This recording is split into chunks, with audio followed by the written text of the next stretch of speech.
छिन्दन्ति शस्त्राणि नैनं दहति पावका न चैनं क्लेहयन्त्यापो न शोषयति मारुतः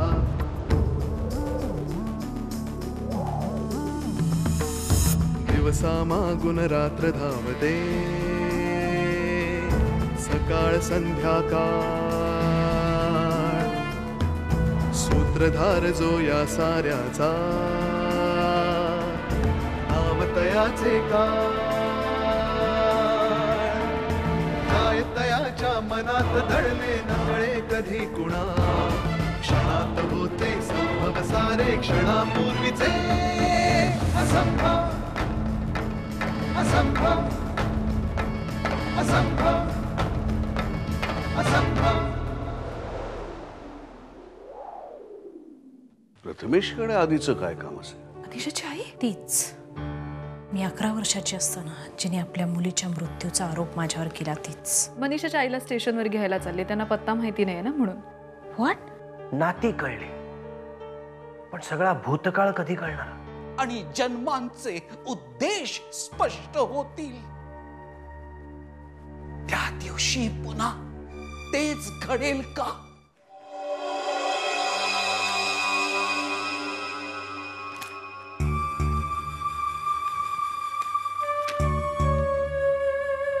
ठरल्याप्रमाणे सगळं चाललंय ना, मग ही अस्वस्थता कशाला? ठरल्याप्रमाणे सगळं घडलं असतं ना तर प्रश्नच नव्हता। नशिबाने भविष्याबरोबर ही अस्वस्थता सुद्धा माझ्या वाटेला दिली आहे। काय झालं आता? मनीषाची आई घरपर्यंत पोहोचणार होती माझ्या। मग मग का काय झालं? किती शांतपणे विचारता ना तुम्ही। काही उरलं नसतं। मी तिच्यापर्यंत पोहोचण्याआधी ती माझ्यापर्यंत पोहोचणार होती। कशाला?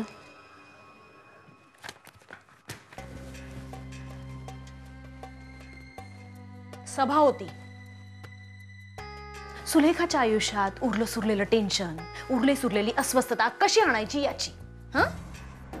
पण तू तिला वेळीच समज देणार होतीस ना? हो ना, हो ना। पण त्या प्रियाने सगळा घोळ घातला। देवाला थोडीशी दया आली माझी, म्हणून कळलं की हे सगळं कारस्थान माझ्याच घरात शिजतंय म्हणून। तुझी आई? दुसरं कोण असणार?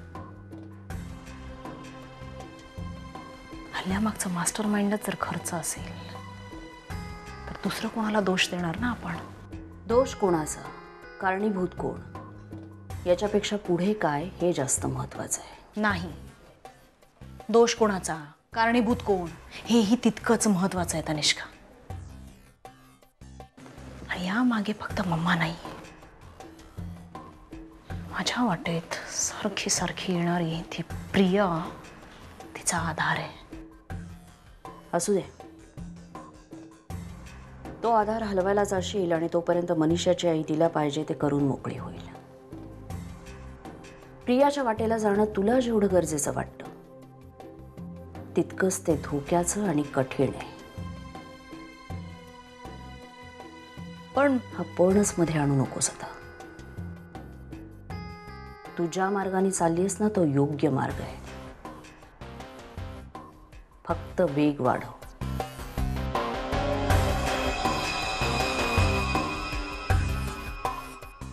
कसला विचार करतेस?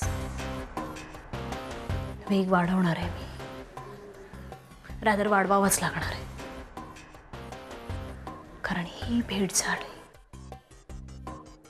तर पुढे हलणं खूप कठीण होऊन बसणार आहे।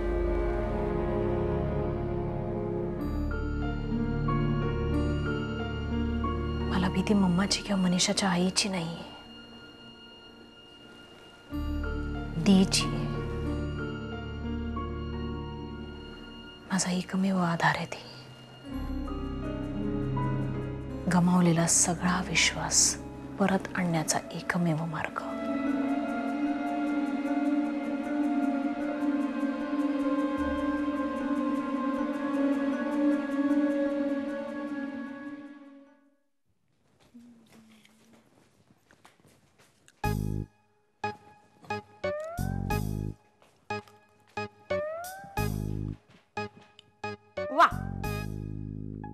एकंदरीत छानच चाललंय आपल्या घरामध्ये. छान, वा. आता घरातल्या देवदेवतांना सुद्धा हकलवून द्या, त्यांचे फोटो काढून फेकून द्या. छान चाललंय, छान. पटतंय ना तुला मी काय म्हणते ते? तुला पटते हे महत्वाचं आहे. आता कळेल तिला. मी काय म्हणते प्रिया, हे बघ. कुसुमात्या, तू काही बोललीस का? म्हणजे मी इतका वेळ बोलते तुझं लक्षच नाहीये वाटतं. गाणी ऐकत होते हँड्स फ्रीवर. म्हणजे काय? जाऊ दे, तू बोल. काय झालं सकाळी सकाळी तिला आरडाओरडा करायला? चोरून ऐकलंस वाटतं. चोरून कशाला ऐकायला पाहिजे? इथे मोठमोठ्याने बोंबलल्यावरती ऐकू नाही येणार का? आणि चोरून ऐकलं काय आणि कानावर पडलं काय हे महत्वाचं नाहीये. महत्वाचं काय आहे की देवदेवतांचा अपमान. कळलं का? अपमान? कोणी केला अपमान? कोण? शुभ्रा. शुभ्रा? शुभ्राने केला अपमान? कोणत्या देवाचा? देवाचा नाही, देवीचा. आणि का करणार नाही? घाबरते ती. कसला अपमान? कोणती देवी आणि कोण घाबरते? ते तुझ्या समोर चित्र फाडून टाकायला सांगितलं की नाही तिनं? सांग मला, तू खरं सांग आता. वाटत असेल भीती. तेच तर म्हणत होते ना मी. मनात पाप, वागण्यात पाप, मग माणसाला अशी भीती वाटणारच देवांची. कुसुमात्या, शुभ्राने कुठलंही पाप केलेलं नाहीये आणि ती कुठल्याही देवाला किंवा देवीला घाबरत नाही. कळलं तुला? मग तिनं ते देवीचं चित्र का फाडून टाकायला सांगितलं? सांग ना, दे उत्तर. आहे का उत्तर तुझ्याकडे? दे उत्तर. ते काय देवीचं चित्र आहे? नाहीतर काय. अगं साधी सुधी देवी नाही, अशी दुर्मिळ अशी देवी आहे ती. हो? हो. तुला कसं का माहित? मी पाहिलंय ना माझ्या डोळ्यांनी. हो. सूप. हा, पाहिलंय मी, मला माहितीये. सांग ना मग. सांगितलं ना तुला, पण मला आठवत नाहीये. आणि कुठे पाहिलंय, काय पाहिलंय, कशासाठी पाहिलंय, ह्याच्याशी तुला काय करायचंय? मी सांगू कुठे पाहिलेस ते? सुलेखाकडे ना? सुलेखाकडे पाहिलीस ना? मग आता हे सुद्धा सांग, सुलेखा त्या मूर्तीचं काय करत होती? आता काय करणार? देवीची पूजा करते, भक्ती करते. हो. आणि मग नवस, मागणी असलं काहीतरी करतही असेल. नवस करतही असेल. नवस म्हणजे काय सार्वजनिक गोष्ट आहे का सगळ्यांना सांगायला? कुसुमात्या, मला तुझ्याशी वाद घालायचा नाहीये. मलाही वाद घालायचा नाहीये, पण मला एवढंच सांगायचंय की त्या देवीचा फोटो फाडून टाकणं म्हणजे चुकीचं आहे. मग माझं सुद्धा एक म्हणणं आहे, काली कर्मावालीच्या मूर्तीला जर देवी समजून कोणी तिची पूजा करत असेल, नवस बोलत असेल ना, तर ते नॉर्मल नाहीये. आणि त्या मूर्तीला देवी समजून शुभ्राला जर कोणी काही बोलत असेल ना, तर ते मी सहन करणार नाही. कळलं तुला? काय नाव काय म्हणालीस?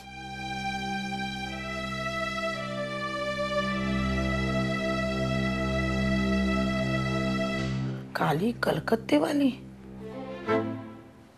सुलेखा कलकत्त्याला कधी गेली? मला सांगितलं नाही तिनं. विचारायला.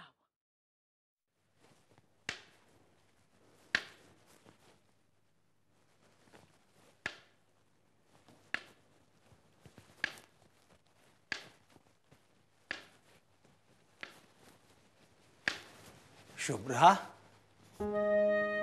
आजोबा, अजून जागेच आहात तुम्ही? तू सुद्धा जागी आहेस? आदिनाथ आला नाही का अजून? त्यांचीच वाट पाहते. उशीर होण्याबद्दल काही कळवलं होतं का त्यांनी? हो, फोन आला होता त्यांचा, उशीर होईल म्हणून. आजोबा, बरं झालं तुम्ही आलात.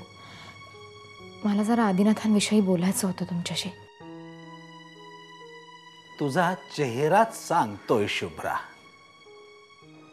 की तू आदिनाथ येण्याचा कमी आणि तो आल्यावर त्याच्याशी काय बोलायचं याचा जास्त विचार करते आहेस. आजोबा, माईकडे जायचं ठरतंय खरं, पण तोपर्यंत काय? आदिनाथांना गतजन्मातलं काहीच आठवत नाहीये आणि त्यासाठी मी काय करू हे मला कळत नाहीये. शुभ्रा, मी तुला पूर्वीही सांगितलं होतं, हे एक वर्तुळ आहे आणि त्या वर्तुळातल्या सगळ्यांना जोपर्यंत आपल्या गतजन्माची ओळख होत नाही तोपर्यंत हे चक्र पूर्ण होणार नाही. काळाने सुद्धा काय व्यवस्था करून ठेवली आहे बघ. फक्त आदिनाथाला गतजन्म आठवत नाही, बाकी सगळ्यांना आठवतो आहे. असं का होत असेल? काय हेतू असेल त्यात? असेल, पण आजोबा मला असं वाटतं की या बाबतीत काळाने मला झुकतं माप दिलंय. मला गतजन्म आठवताना प्रथमेशची चित्र माझ्यासोबत होती, पण आदिनाथ प्रथमेशची चित्र पाहून सुद्धा त्यांना काहीच आठवत नाही. काल आदिनाथ प्रथमेशशी बोलायचा प्रयत्न करत होते. त्यांनी मला प्रश्न विचारला की आजपर्यंत प्रथमेशने त्यांचं चित्र का नाही काढलं. महादेव आजोबांबरोबर त्यांचा असलेला संबंध हा खोटा आहे की काय असं त्यांना वाटायला लागलंय आता.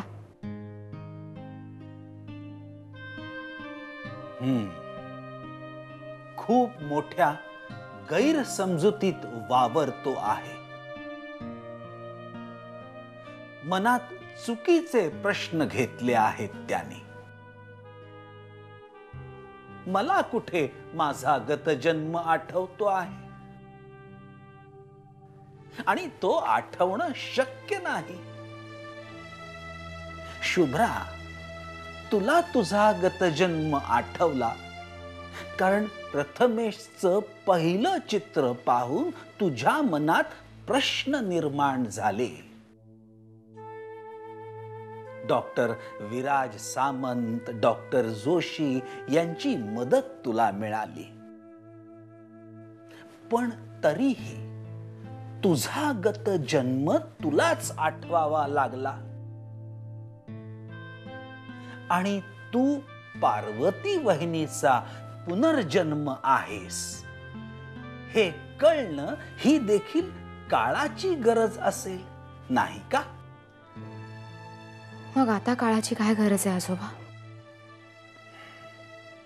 आदिनाथ हा जर खरोखरच महादेव दादाचा पुनर्जन्म असेल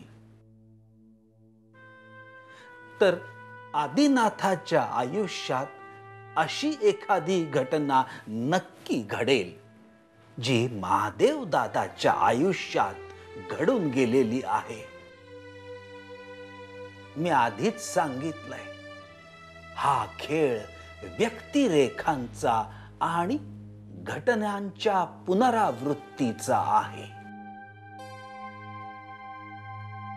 अर्थात आपला गतजन्म ओळखणं ही आदिनाथाचीच जबाबदारी आहे. त्यासाठी कुठलीही घाई करून चालणार नाही. उतावीळपणे कुठल्याही घटना मुद्दामून घडवून चालणार नाहीत. आपण कुणीही त्याला त्याचा गतजन्म आठवून देऊ शकत नाही. मला असं वाटतंय आत्ता तू काहीही आदिनाथाशी या विषयावर बोलू नकोस. त्याला कितीही उशीर झाला तरी चालेल, मी बोलेन त्याच्याशी. मनात असंख्य प्रश्न घेऊन वावरताना त्याला मी नाही पाहू शकत. सगळं ठीक होईल, काळजी करू नकोस. तू शांतपणे झोप. श्रीराम श्रीराम.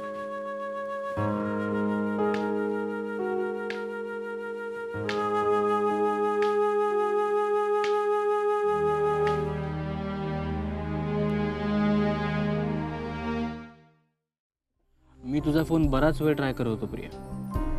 4-5 वेळा तर तू उचललाच नाहीस आणि नंतर मग स्विच ऑफ होता. मी घेणारच नाहीये तुमचे फोन आता. असं करणार आहेस तू? हो. म्हणजे तू मला फोन करणारही नशील. मग आपण दोघांनी एकमेकांशी बोलायचं कसं? फोनवर बोलण्यापेक्षा प्रत्यक्ष भेटून बोलायला मला जास्त आवडतं. कळलं? ॲक्च्युली मी तुला आज भेटायला बोलवणारच होतो. म्हणजे कसं आहे, फोनवर आभार मानण्यापेक्षा प्रत्यक्ष भेटून आभार मानलेले कधीही चांगले असतात नाही का? मनीषाच्या आईच्या बाबतीत तू मला जी काही माहिती दिलीस त्यामुळेच सुलेखाची आणि मनीषाच्या आईची भेट टळली नाही का? मला असं वाटतं आपण रोज भेटायला हवं नाही का?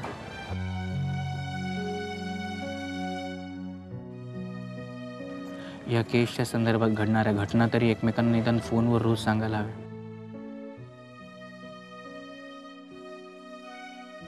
केस, घटना, चौकशी या व्यतिरिक्त आपण काही बोलू शकत नाही का दुसरं?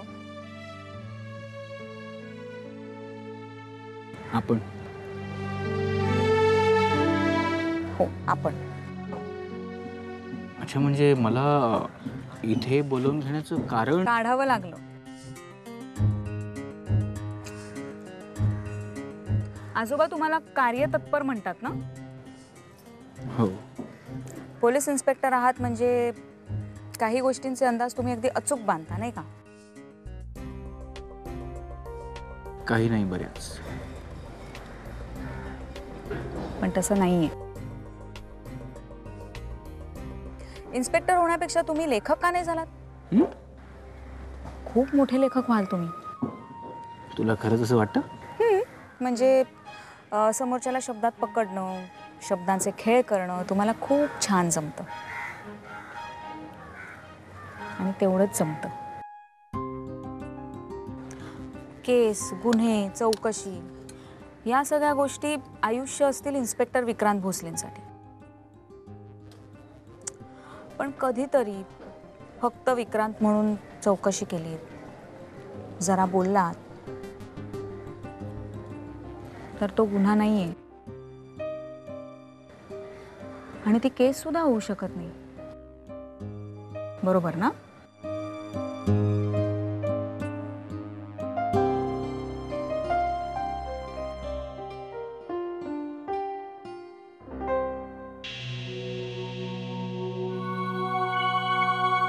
दीला संशय आला.